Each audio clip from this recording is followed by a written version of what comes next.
हूँ। आज की जो कहानी है इसकी भी बहुत टाइम से फरमाइश हो रही थी और इस कहानी में बहुत सारी ऐसी चीज़ें हैं जो कंट्रोवर्शियल भी हैं और बल्कि जिस शख्स की कहानी है उसकी ज़िंदगी मौत दोनों के बारे में बहुत सारे रहस्य हैं। तो कहानी ये मतलब उस शख्स को क्या क्या कहे, कोई संत कहता है तो कोई आचार्य, कोई भगवान तो कोई धर्म का दुश्मन, कोई फिलॉसफर मानता है, कोई शक्ति मानता है, कोई व्यक्ति मानता है, मतलब अलग अलग रूप, अलग अलग नाम। तो कहानी ओशो की है, आचार्य रजनीश की है। अब ओशो शब्द, हालांकि ये जब मैंने भी पहली बार सुना था मुझे लगा था उससे पहले मैंने कभी सुना नहीं है। ये एक लैटिन वर्ड है, लैटिन भाषा में एक वर्ड है जिस ओशनिक, तो उससे ये शब्द ओशो लिया गया है, जिसका मतलब होता है कि सागर में विलीन हो जाना, मतलब सागर में। और इसीलिए कई लोग ओशो को नदी भी बुलाते थे। तो ओशो की ज़िंदगी जो थी जैसी थी, उनकी मौत को लेकर भी बहुत सारे सवाल रहे और आज भी बहुत सारी चीज़ें हैं मौत को लेकर जिसके जवाब नहीं मिले। और ओशो की एक बात ये भी है कि जब वो एक बार वर्ल्ड में अलग अलग जगह पर जाकर अपने भक्तों से मिलना चाहते थे तो दुनिया की 21 कंट्री, 21 कंट्री, उसने अपने यहाँ ओशो को आने नहीं दिया, या अगर वो उतरे भी तो एयरपोर्ट से वापस कर दिया गया, क्योंकि उन लोगों को ये था कि ओशो की जो बातें हैं, ओशो जिस तरीके की चीज़ें कहते हैं, उनका जो कल्चरल बातें हैं, जो रिलीजियस बातें हैं, वो उनके अपने उससे मैच नहीं करता, मिलता नहीं है। और उन्हें ये भी लगता था कि सरकार के ख़िलाफ़ और बाकी के ख़िलाफ़ वो भड़का रहे हैं। इवन हिंदुस्तान में भी जब वो बात करते थे तो गांधी जी के हमेशा ख़िलाफ़ बोला। कम्युनिस्ट अपना दुश्मन मानते थे, जो हिंदू धर्म के ठेकेदार हैं उनको भी लगता था कि वो गलत है। तो बहुत सारी ऐसी चीज़ें थी और ऐसे बहुत सारे, चूँकि सैकड़ों किताबें लिखी, हज़ारों प्रवचन दिए, लेकिन असल में ओशो कौन थे, ओशो बनने से पहले वो क्या थे, यही मैं आज आपको कोशिश करूंगा कि पूरी तरह से समझा सकूं। ओशो के जो भक्त हैं और उनका ये कहना है कि ओशो न कभी पैदा हुए और न कभी मरे, वो बस इस दुनिया में आए और यहीं रहने के लिए आए। ओशो की ज़िंदगी की कहानी शुरू कहाँ से होती है, मैं आपको वहाँ ले चलता हूँ। और ये करीब 60 और ये 19-20 80 साल पुराने, मतलब पीछे आपको लेके चलता हूँ। 11 दिसंबर 1931 को मध्य प्रदेश के रायसेन ज़िले का एक गांव कुचवाड़ा है, रायसेन ज़िला बड़ा फेमस है, वहीं पे एक बच्चे की पैदाइश होती है जिसका नाम तब चंद्रमोहन जैन रखा गया था। ओशो का असली नाम जो था वो चंद्रमोहन जैन था। गरीब घर में पैदाइश हुई थी, लेकिन ओशो पढ़ने लिखने में ठीक ठाक तेज़ तरार थे। इसके बाद जबलपुर में उन्होंने अपना बचपन जो है नाना नानी के घर बिताया, क्योंकि नाना नानी थोड़े से पैसे से ज़्यादा अच्छे थे, उनकी पोजीशन अच्छी थी उनके अपने घर के मुकाबले। तो नाना नानी के पास रहे, वहीं से स्कूलिंग की और उन्होंने फ़िलॉसफी सब्जेक्ट चुना शुरुआत में ही, तो दर्शन शास्त्र की तरफ ज़्यादा झुकाव था।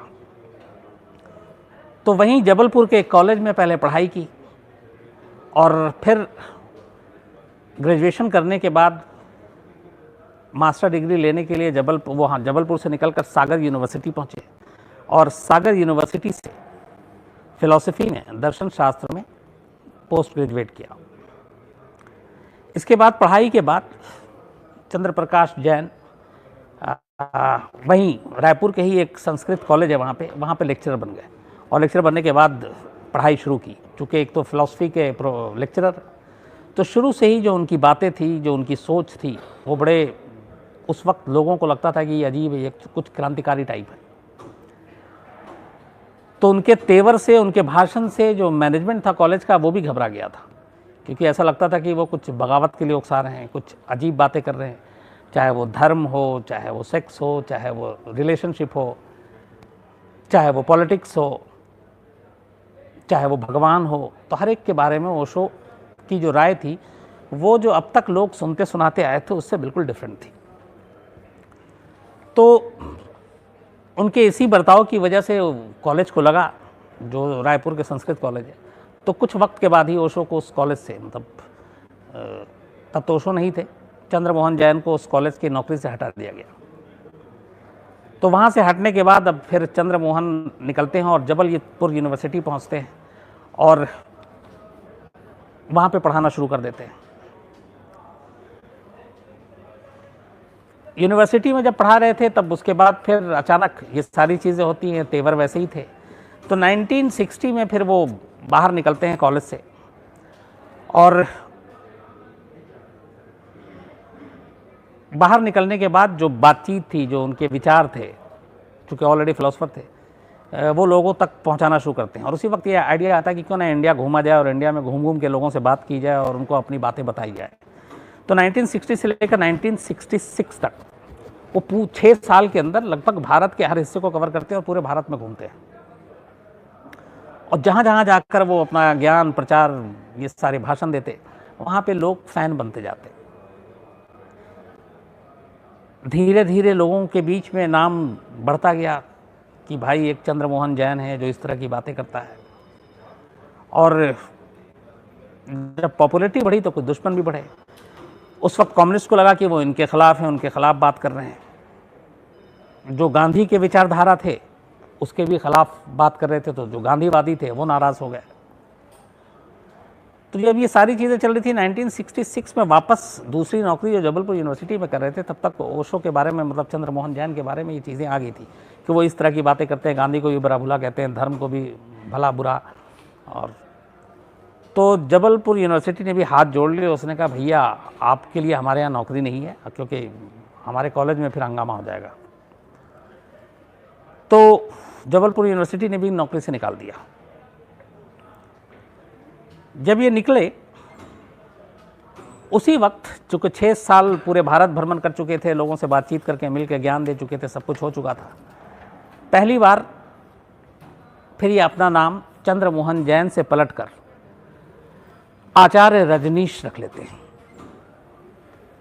और अपने नाम के आगे आचार्य खुद लगा लेते हैं। अब आचार्य रजनीश बनने के बाद भी इनका भारत भ्रमण जारी रहता है, चूँकि अब नौकरी थी नहीं, इन्होंने आप खुल के बात करते हैं। तो 66 में 67 में नौकरी जाती है। फिर ये घूमते घूमते 1968 में मुंबई पहुंचते हैं। और जब मुंबई पहुंचे तो मुंबई के भारतीय विद्या भवन में एक बड़ा बेबाक भाषण दिया और अपने 5 मशहूर जो उनके उपदेश थे, जो प्रवचन थे, वो उसी मुंबई में तब 1966 में पहली बार दिया था। और तभी वहाँ पे जो 5 मशहूर उपदेशों की कड़ी में एक तो ये था कि दुनिया को सेक्स की ऊर्जा से मोक्ष के द्वार तक पहुंचाने का रास्ता बताया। उनके अपने सोच थे उसको लेकर। और इसको लेके फिर मीडिया में अचानक खबरें आनी शुरू हो गई कि एक शख्स है, एक आचार्य रजनीश है जो इस तरह की बातें करता है और इस सोसाइटी में पहली बार इस तरह कोई खुलकर सेक्स और इन तमाम चीज़ों की बातें कर रहा है। तो वो चीज़ें फैलती गई धीरे धीरे। और इसी दौरान में बहुत सारी फिर इनके प्रवचन, ऑडियो कैसेट, किताबें, ये सारी चीज़ें आनी शुरू हो गई। ये सारी चीज़ें चल ही रही थी कि इसके बाद धीरे धीरे धीरे फॉलोअर्स की भी तादाद बढ़ रही थी। 1970 में पहली बार एक, अब तक की जो सारी बातचीत थी उससे हटकर आचार्य रजनीश की तरफ पूरे देश का ध्यान जाता है और बल्कि दुनिया का जाता है। बड़ा फेमस टूरिस्ट स्पॉट है कुल्लू मनाली। तो वहीं 1970 में आचार्य रजनीश कुल्लू पहुंचते हैं और वहाँ पर जो सन्यास, अब तक हिंदुस्तान में हम लोग ये जानते हैं कि सन्यास का मतलब और सन्यासी का मतलब ये होता है मोह माया से अलग, दुनिया घर परिवार से अलग सन्यास ले लिया और बस वो अपनी ऊपर वाले के मगन में ही रहता है। आचार्य रजनीश ने सन्यास के डेफिनेशन को बदलने की पूरी कोशिश की और एक नया क्रांति ला दिया और वो था नव सन्यासी क्रांति। 1970 में इसकी बुनियाद रखी।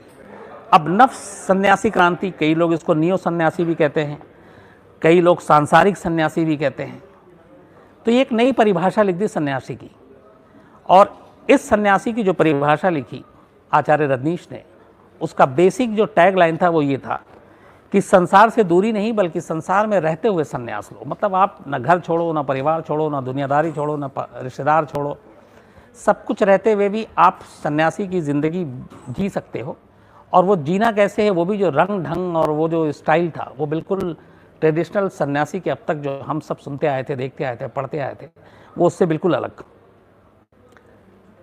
मतलब अपने लिए जियो, कोई इसमें इस सन्यासी के लिए धर्म कर्म का कोई काम नहीं, कोई गीता कुरान रामायण का इसका कोई पाठ नहीं करना, बस आप अपनी ज़िंदगी जियो और खुशी खुशी जियो, खुश रहो, नाचो गाओ संगीत के साथ। तो जब ये 1970 में कुल्लू में हुआ ये नव सन्यासी का पहली बार, तो लोग भी हैरान कि ये कैसा सन्यासी, ये कैसा एक धर्म का वो संगठन है। हालांकि धर्म को मानते नहीं थे आचार्य रजनीश। और वहीं पे पहली बार ये पढ़ा कि जो नव सन्यासी जो लोगों ने ज्वाइन किया आचार्य रजनीश को, उसमें देश और बाहर के बहुत ज़्यादा थे, विदेशी बहुत थे, महिला पुरुष दोनों। तो उनका नाम रखा गया, जो नव सन्यासी बने तो वहाँ पे जो महिलाएं थी उनको माँ, उनके आगे नाम के आगे माँ लगाया गया, और जो पुरुष थे उनके आगे स्वामी लगाया गया। गीत संगीत के बीच पहली बार आध्यात्म का जो चलन है वो यहीं 1970 में तब शुरू किया आचार्य रजनीश ने। अब ये सारी चीज़ें चल रही थी, उनके ज्ञान, उनकी राय धीरे धीरे मीडिया के ज़रिए लोगों तक पहुंच रही थी। अब जब ये सारे ख्याल और सारे विचार सामने आ रहे थे, तो जो अपना परंपरागत हिंदू धर्म के कुछ लोग थे उनमें खलबली मच गई। जो कम्युनिस्ट थे उनके बीच में खलबली मच गई, क्योंकि वो साम्यवाद और समाजवाद की भी बातें आ रही थी। तो इन सब के बीच में धीरे धीरे चूँकि बुराइयां भी हो रही हैं, लोग भी जुड़ते जा रहे हैं। 1971 मतलब इस नव सन्यासी क्रांति के एक साल के बाद ही आचार्य रजनीश 1971 में खुद ही खुद को भगवान डिक्लेयर कर देते हैं और कहते हैं कि मैं भगवान हूँ। और उन्होंने दावा किया कि उनका वो ज्ञान प्राप्त हो गया जिसकी वजह से वो ये दावा कर रहे हैं कि वो भगवान है। और इसीलिए उस दिन से 1971 में आचार्य रजनीश की जगह की बजाय अब अपना नाम भगवान रजनीश रख लिया। अब लेके दोनों तरफ विरोध ज़्यादा था, हर तरफ उनकी बातों को लेकर। तो 1974 में फिर वो अपने आप को भगवान डिक्लेयर करने के 3 साल के बाद भगवान रजनीश, आचार्य रजनीश जो आप कहें, वो पुणे पहुंचते हैं और वहाँ पे एक ओशो कम्यून का गठन करते हैं। और उसमें उनके जितने भक्त थे वो वहाँ पे, एक तरह से ये ओशो का हेडक्वार्टर था। तो वो देश विदेश से लोग आते हैं, ख़ासतौर पर विदेशी ज़्यादा थे। और अब वहाँ पे सारी चीज़ें वही होती हैं कि आध्यात्म के नाम पे, मतलब आप बस अपने लिए जिएँ और बाकी चीज़ों से कोई मतलब नहीं है।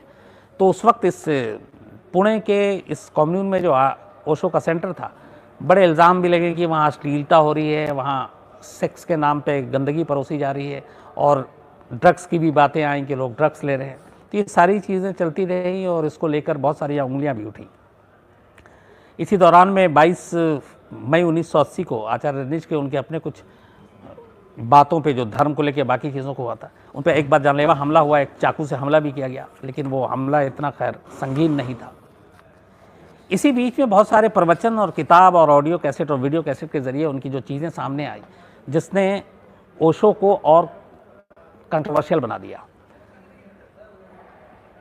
जैसे सबसे पहला जो शुरुआत हुई थी वो गांधी के विरोध को लेकर।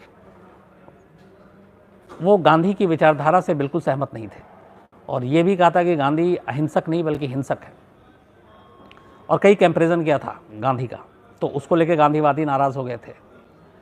नव सन्यास जो आंदोलन शुरू किया 1970 में मनाली में, उसको लेके जो सन्यासी की पूरी बिरादरी थी वो नाराज़ हो गई कि ये सन्यासियों का मजाक है, सन्यासी इस तरह के जीवन नहीं बिताते हैं कि गीत संगीत पे आप डांस कर रहे हैं, आप सब कुछ कर रहे हैं।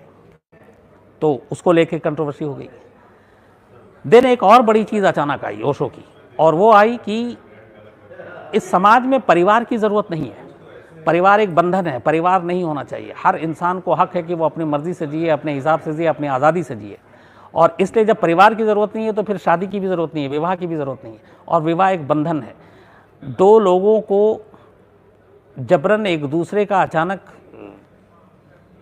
पति और पत्नी का नाम दे दिया जाता है कुछ रस्म करके, और फिर उनसे कहा जाता है कि आप आपस में प्यार करो। तो ये प्यार या प्रेम नहीं है। तो ये चीज़ें आई तो परिवार को लेकर और रिश्ते को लेकर और शादी को लेकर खिलाफ की शादी नहीं होनी चाहिए, परिवार ही नहीं होना चाहिए। इस पे काफ़ी हंगामा हुआ। बाद में और ज़्यादा जब हंगामा हुआ जब ये भी कहा कि परिवार और शादी के साथ साथ धर्म की भी ज़रूरत नहीं है, धर्म भी एक ढकोसला है और धर्म होना नहीं चाहिए। इसके बारे में कई जगह पे ये लिखा कि इंसान तरक्की कर रहा है, हम मॉडर्न दौर में जी रहे हैं, मॉडर्न मशीनें आ गई हैं, टेक्नोलॉजी आ गई है, लेकिन हम पढ़ते और हम मानते उन्हीं चीज़ों के हैं जो आज से किस पुरानी सदी की चीज़ें हैं, और उसी को हम चलते आ रहे हैं। जबकि मशीनें नई नई आ गई हैं, मशीनें नए नए तरीके से काम कर रहे हैं, बट इंसान उसी सोच के साथ आगे बढ़ा। तो इंसान मॉडर्न नहीं बन पाया, इंसान आधुनिक नहीं बन पाया, क्योंकि वो उन पुराने धर्मों की चीज़ों पे ही आज भी चल रहा है। और धर्म सिर्फ लड़ाता है, भड़काता है, ये सारी चीज़ें जिस पे काफ़ी हंगामा हुआ। तो धर्म की भी ज़रूरत नहीं, परिवार की भी ज़रूरत नहीं, शादी की भी ज़रूरत नहीं। इसके अलावा फिर आया कि इस पूरी दुनिया में अलग अलग ये जो देश हैं, इनकी सरहद कोई होनी ही नहीं चाहिए, पूरी दुनिया में कोई सरहद नहीं होनी चाहिए। और उसको लेकर संयुक्त राष्ट्र संघ जो उसके ऊपर उंगली उठाई कि वो सिर्फ एक तमाशा है, वहाँ पे दुनिया के कोई मसले हल नहीं होते। तो उसकी जगह पे एक विश्व शासन होना चाहिए, और उस विश्व शासन में पूरी दुनिया के नुमाइंदे हों, और वही पूरी दुनिया में बस एक ही सरकार हो और पूरी दुनिया की वही सरकार चलाए। और इसलिए हर देश जो है वो अपनी सारी जो उसकी आर्मी है या हथियार हैं वो उस विश्व शासन के हवाले कर दे, क्योंकि जब कोई बॉर्डर नहीं है, सब एक हैं पूरी दुनिया में, तो फिर आप जंग किससे लड़ोगे। ये एक थॉट था जिसको लेके भी हंगामा हुआ। जाहिर सी बात है ये पॉसिबल भी नहीं था। फिर एक किताब लिखी थी संभोग से समाधि तक, जिसको लेके काफ़ी जो कंट्रोवर्सी, सबसे ज़्यादा बल्कि ये पढ़ा जाने वाला भी बुक था। तो ये सारी चीज़ें उसी वक्त एक साथ चल रही थी। और इसी वक्त एक ये भी हुआ था कि बहुत से लोग ओशो को, आचार्य रजनीश को पढ़ते थे और दूसरों को भी कहते थे पढ़ो, लेकिन साथ में एक हिदायत के साथ पढ़ो, लेकिन इस पर अमल मत करना। तो दोनों चीज़ें थी ये कि मतलब पढ़ने के लिए भी कह रहे हैं और ये भी कह रहे हैं कि अमल मत करना है इसको, क्योंकि वो उसमें सारी चीज़ें ही ऐसी थी। तो ये सब कुछ चल रहा था। तब तक 80 का दौर आ गया, भगवान बने हुए भी, अपने आप को डिक्लेयर किए हुए भी अब कई साल हो गए थे। इसी बीच में अचानक पुणे में ही ओशो की तबीयत थोड़ी ख़राब हो जाती है। तो उनके जो भक्त हैं वो कहते हैं कि आप इलाज के लिए बेहतर है कि आप अमेरिका आ जाएं। अच्छा, तब तक बहुत सारे भक्त पूरे दुनिया भर से आ रहे थे जो विदेशी थे, तो उनके बहुत सारे भक्तों ने ज़िद की कि आप अमेरिका आएँ, वहाँ इलाज करें। तो 1981 में ओशो अमेरिका पहुँचते हैं इलाज के लिए। जब इलाज के लिए गए तो थोड़े दिन के बाद इलाज कराया, सब कुछ ठीक हो गया। तो उन्होंने, भक्तों ने उनके कहा अमेरिका में कि अब आप कुछ दिन यहीं बिताइए, यहीं रहिए। और ओशो को रहने के लिए अमेरिका में मना लिया। अमेरिका की एक जगह है सेंट्रल ओरेगन। तो सेंट्रल ओरेगन में ये कहते हैं कि पूरा एक रेगिस्तानी इलाका है एकदम। तो सेंट्रल ओरेगन के रेगिस्तानी इलाके में ओशो के भक्तों ने बाकायदा ओशो के लिए 64 एकड़ ज़मीन खरीदी और वहाँ पे आश्रम बनाया और कहा कि ओशो आप यहीं रहेंगे।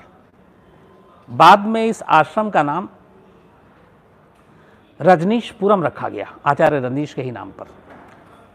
कहते हैं कि करीब 10,000 ओशो के भक्त थे जो इसी रजनीशपुरम में वहाँ यूएस में रहते थे, और उनके रहने का, उनकी सारी जो चीज़ें थी रोज़मर्रा की, वो बिल्कुल अलग, डिफरेंट थी। उनको ये था, जो उनमें से निकल कर आए, उनके कई के इंटरव्यू भी हैं, कि वहाँ रहने के दौरान ये था कि आप दुनिया भूल जाओ, आपको जो करना है अपनी मर्ज़ी से करो, आप सोचो मत, आपके ऊपर कोई बंदिश नहीं होनी चाहिए, आप अपने हिसाब से जियो, किसी के डर से नहीं जियो, किसी गिलानी से मत जियो, मतलब जो आपको जब जिस वक्त जो मन करे आप वैसे जियो। तो लोग वहाँ पे रहते थे, उसी हिसाब से जीते थे। कहते थे कि जब मन करता था बिना कपड़े के भी रहते थे, जब मन करता था नाचते थे, गाते थे, खाते थे, पीते थे, सोते थे, मतलब पूरी आज़ादी के साथ जियो। तो ये सब कुछ चल रहा था और उस पूरे रेगिस्तान में धीरे धीरे पूरा एक हरा भरा आश्रम बन गया रजनीशपुरम, और भक्त और आने लगे जिन जिन तक ये बात पहुँची। और कहते हैं कि ये धीरे धीरे भक्तों की तादाद वहाँ पे करीब 20,000 हो गई और उनके लिए फिर मकान वकान सब बनने शुरू हो गए और 5-10 हज़ार घर बन गए,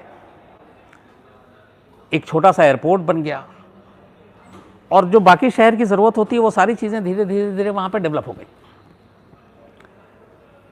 ये भी कहते हैं कि ओशो की अपनी हवाई सेवा एयर रजनीश भी शुरू हो गई और उनकी खुद की पुलिस थी, सिक्योरिटी थी, इकोनॉमी थी और जो भक्त थे बहुत सारे पैसे वाले। आचार्य रजनीश की एक और भी चीज़ थी, वो ये कहते थे कि दरिद्र को नारायण कहना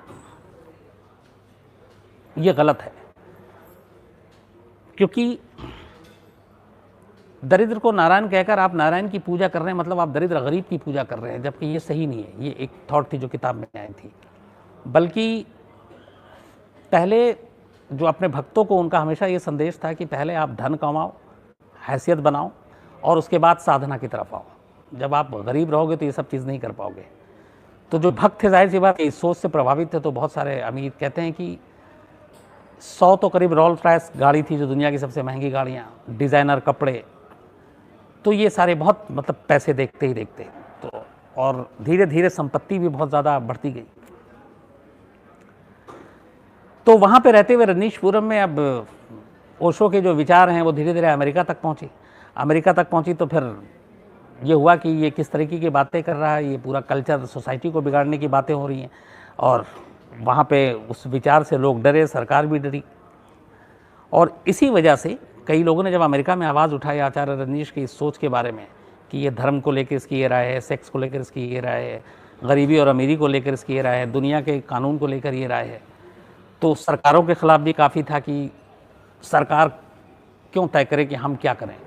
तो वो सारी चीज़ें जो है एक साथ उठने लगी। तो फिर उस वक्त रोनाल्ड रीगन थे यूएस के प्रेसिडेंट, तो उनके ऊपर प्रेशर आया तो फिर एक विदेशी जिस तरीके से जाकर वहाँ पे आश्रम बनाया गया रजनीशपुरम, ये सारे रहे, उसमें कुछ कानून में झोल निकाला गया और 81 के बाद 3 साल रहने के बाद 1984 में पहली बार ओशो के कुछ जो भक्त थे उनके ऊपर इल्ज़ाम लगा कि उन्होंने ऑर्गन शहर के लोगों को जहर देने की साजिश रची है और उनको गिरफ्तार किया गया। और इसी मामले में फिर ओशो को भी गिरफ्तार किया गया और कुछ वहाँ के लोकल जो कायदे कानून थे उसको तोड़ने का भी इल्ज़ाम लगाकर ओशो को गिरफ्तार कर लिया गया।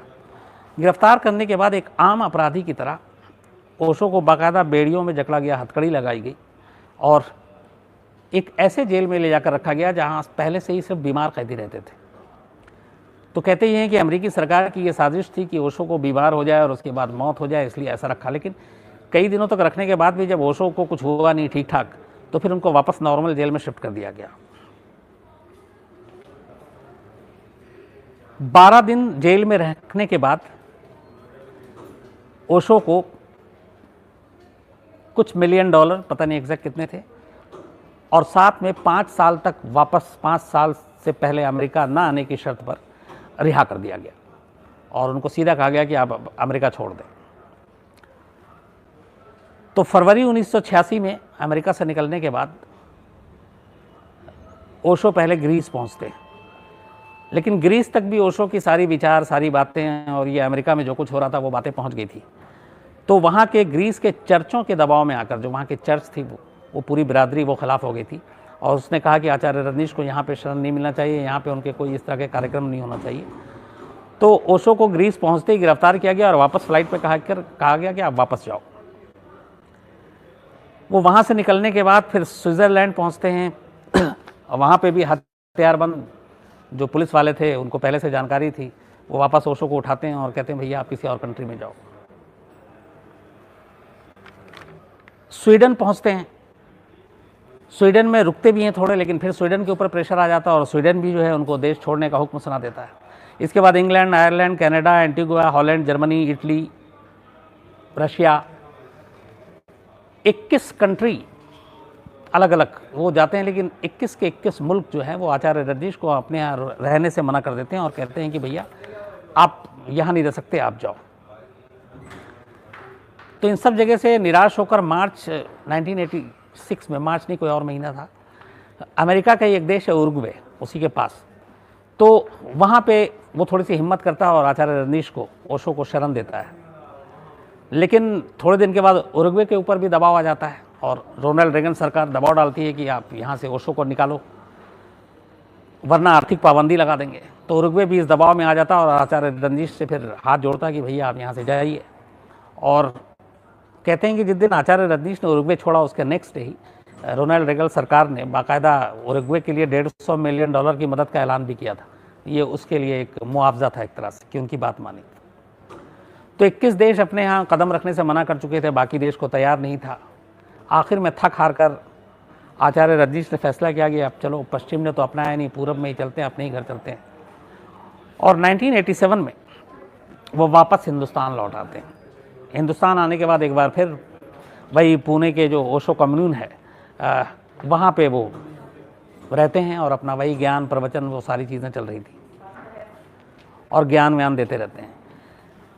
लेकिन कहते हैं कि जब अमेरिका के जेल में ओशो थे बंद, जो 12 दिन रहे, तो उनको एक स्लो पॉइजन करके किसी दवा की शक्ल में स्लो पॉइजन दिया गया था, जिससे अचानक मौत नहीं होगी बल्कि धीरे धीरे बीमारी के बाद उस शक्ल में मौत होगी।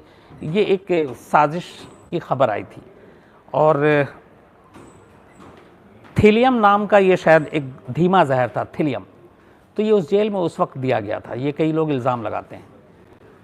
तो खैर वापस आने के बाद 87 में ज्ञान प्रचार सब कुछ उसी तरह से धुआंधार प्रचार सब कुछ चल रहा था। भक्तों की तादाद बढ़ी थी। पुणे में बाकायदा देसी विदेशी उनके भक्त सारे थे। लेकिन फिर धीरे धीरे ओशो की तबीयत बिगड़ने लगी, सेहत बिगड़ने लगी। और पहले वो दिन भर में 3 बार भक्तों के सामने आते थे, प्रवचन देते थे। फिर सेहत ने साथ नहीं दिया तो ये हुआ कि अब सिर्फ दिन में 1 बार प्रवचन देंगे और वो एक ही बार प्रवचन देते। इस दौरान में ये भी लगातार था कि ओशो चूँकि भगवान का दर्जा, भगवान देव, तो भक्त ये मानते थे ये तो भगवान है, इस तरह से ये जाएंगे नहीं दुनिया से। लेकिन 19 जनवरी को अचानक करीब शाम 5 बजे इसी पुणे के ओशो कम्यून में 19 जनवरी 1990 ओशो की डेथ हो जाती है, ओशो की मौत हो जाती है। अब ओशो की 2 चीज़ थी। एक ये कि मौत का कभी मातम मत मनाओ, मौत का जश्न मनाओ। तो जितने भी उस ओशो सेंटर में रहते थे कम्युन में और किसी की डेथ हो जाती थी भक्त की, तो बाकायदा उसकी लाश और वो सारी चीज़ें करने का सब खुशी मनाते थे और नाचते थे, गाते थे, म्यूज़िक बजाते थे और फिर उसका अंतिम संस्कार करते थे। तो जब ओशो की मौत हुई थी, ओशो की मौत के बाद भी वैसे ही ओशो ने बाकायदा कहा था, तो कोई रोया नहीं, किसी ने मातम नहीं मनाया, बाकायदा जश्न मनाया गया और उसके बाद फिर अंतिम संस्कार किया गया। जो ओशो की समाधि है, बाकायदा उस समाधि पे जो लिखा हुआ है वो ये लिखा हुआ है कि वो ना कभी पैदा हुआ ना कभी वो मरा, वो तो बस इस धरती पर 11 दिसंबर 1931 से लेकर 19 जनवरी 1990 तक रहने के लिए आया था। ये समाधि पे लिखा हुआ है। अब ये सारी चीज़ें हो गई। इसके बाद अब अचानक जब ओशो की डेथ हो गई तो कहते हैं कि हज़ारों करोड़ रुपए के प्रॉपर्टी थे, न सिर्फ पुणे में बल्कि विदेशों में भी। तो उसको लेके अब कि उत्तराधिकारी कौन होगा और उस प्रॉपर्टी के कब्जे को लेकर, क्योंकि वसीयत कोई थी नहीं और कुछ वसीयत आई जो हाई कोर्ट में, अभी भी मुंबई हाई कोर्ट में, तो ये ताकि फर्जी साइन थे, तो उसको लेके लड़ाई शुरू हो गई। जब ये लड़ाई शुरू हुई तो इसी बीच में एक खुलासा होता है ओशो की मौत को लेकर कि क्या ओशो की मौत नेचुरल थी या ओशो ने खुद अपना शरीर त्याग किया या फिर ये मर्डर है। अब ये क्यों चीज़ें आई, इसकी वजह ये थी कि जब इस विल को लेकर, पूरी प्रॉपर्टी के मालिकाना हक को लेकर लड़ाई चल रही थी तभी वो डॉक्टर जिसने आखिरी बार ओशो को देखा था, जिसने ओशो के डेथ सर्टिफिकेट पे साइन किया था, वो बाकायदा कोर्ट में हल्फनामा देकर एक बयान देता है और उसके बयान से ही ये भूचाल आता है और सारे शक और सवाल उठते हैं। डॉक्टर गोकुल कोकाणी इनका नाम था, ये पुणे के थे। इन्होंने जो कहानी सुनाई 19 तारीख की, जो मौत का दिन है, कि उस दिन क्या हुआ था, तो उस कहानी के हिसाब से उन्होंने कहा कि 19 जनवरी 1990 के दिन दोपहर के करीब 1 बजे होंगे जब ओशो आश्रम से फ़ोन आया डॉक्टर गोकुल कोकाणी के पास, और फ़ोन करने वाले ने ये कहा कि आप फटाफट एक लेटर हेड और इमरजेंसी किट लेकर, मेडिकल के इमरजेंसी किट लेकर ओशो आश्रम पहुँचे। तो इन्होंने पूछा क्या किसी की ज़्यादा तबीयत खराब है या कुछ हो गया? उन्होंने कहा नहीं, बस आप पहुँचिए।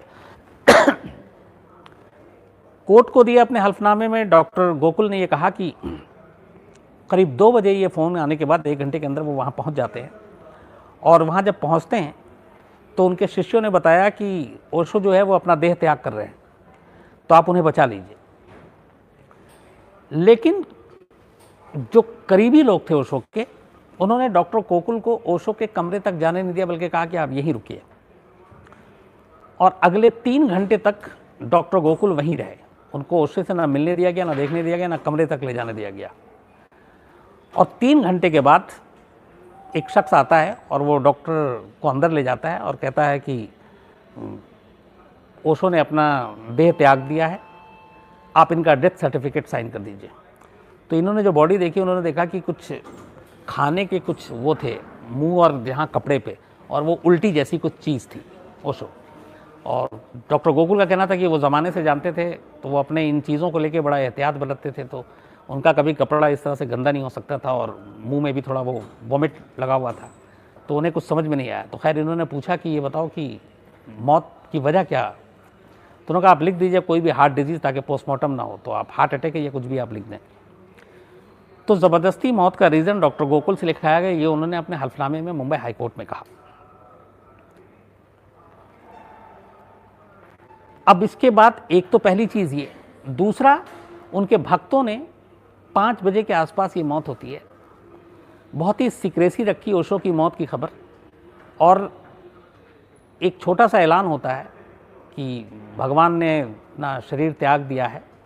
और 1 घंटे के अंदर, जबकि ये होता है कि वहाँ पे जो भक्त होते थे जिनकी कभी मौत हुई, तो बाकायदा ये आचार्य रजनीश का था कि मातम नहीं करना है, रोना नहीं है, हंसना है, नाचना है, गाना है। लेकिन मौत के 1 घंटे के अंदर अंदर ऐलान भी हो जाता है, और उस 1 घंटे के अंदर अंदर ये कोई भक्त वहाँ पे रोता धोता नहीं है, सब खुश भी होते हैं, लेकिन फटाफट अंतिम संस्कार कर दिया जाता है। तो अब उसको लेके बहुत सारी चीज़ें की, क्योंकि आचार्य रजनीश के भक्त पूरी दुनिया में, देश में अलग अलग जगहों पर, तो उन सब का वेट क्यों नहीं किया, बताया क्यों नहीं गया, और अगर नहीं भी बताया गया तो 1 घंटा ही क्यों, आप 5-6 घंटे बाद भी हो सकता था। तो इतनी जल्दी क्या थी अंतिम संस्कार में, इसको लेके भी हमेशा ये डाउट रहा है। तो 2 चीज़ें, एक डॉक्टर को अंदर जाने नहीं दिया गया, और वो क्या हो रहा था अंदर उस वक्त, क्या वो मरने का इंतज़ार कर रहे थे, और अगर ज़िंदा थे तो बचाने का मौका क्यों नहीं दिया गया, अंतिम संस्कार इतना जल्दी क्यों कर दिया गया।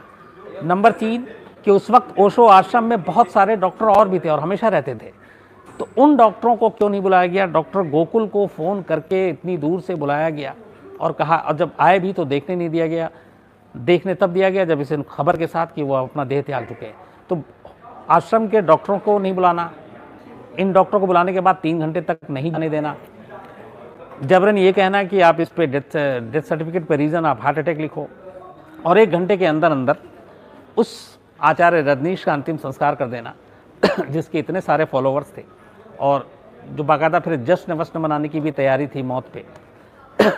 तो ये सारे चीज़ें शक और सवाल खड़े करता है, और बाद में फिर जब ये प्रॉपर्टी के लिए झगड़ा हुआ और सारी चीज़ें हुई, तो इसने इन चीज़ों को और भी बढ़ा दिया।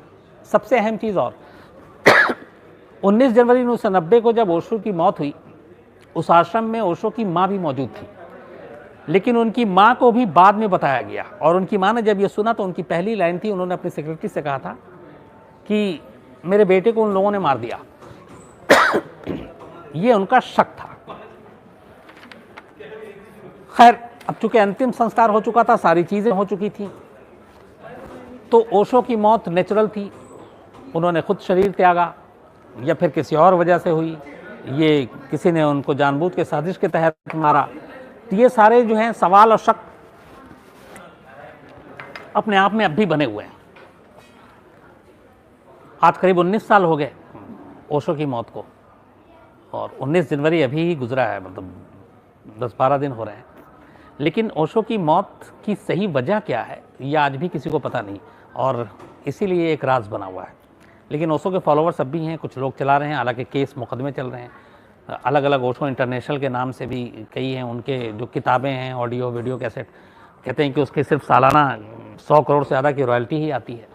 तो उसको लेकर भी लड़ाई अब भी जारी है। और इसमें एक चीज़ और है कि जब ओशो की मौत हुई थी उससे ठीक 40 दिन पहले, बल्कि 41 दिन पहले, ओशो की पुरानी एक गर्लफ्रेंड हुआ करती थी जिनका नाम था माँ प्रेरणा निवानो। इनकी उम्र 40 साल थी और 41 दिन पहले 40 साल की निवानो की एकदम ठीक ठाक हालत में अचानक मौत हो जाती है। और उस मौत का भी रहस्य सुलझा नहीं, क्योंकि पोस्टमार्टम और बाकी चीज़ें हुई नहीं, वो उसी वहीं पे हुआ था और ये सारी चीज़ें एक राज रह गई। तो 40 दिन पहले उनकी गर्लफ्रेंड जो निवानो थी, कभी गर्लफ्रेंड थी, उनकी मौत, और 40 दिन के बाद ओशो की इस तरीके से मौत, और आनन फानन में अंतिम संस्कार, डॉक्टर को न जाने देना, ऐसी बहुत सारी चीज़ें थी जिसने कई शक और सवाल खड़े किए। लेकिन आज भी ओशो की मौत पर पर्दा पड़ा हुआ है कि उनकी मौत की असली वजह क्या थी। तो ये थी ओशो की कहानी। और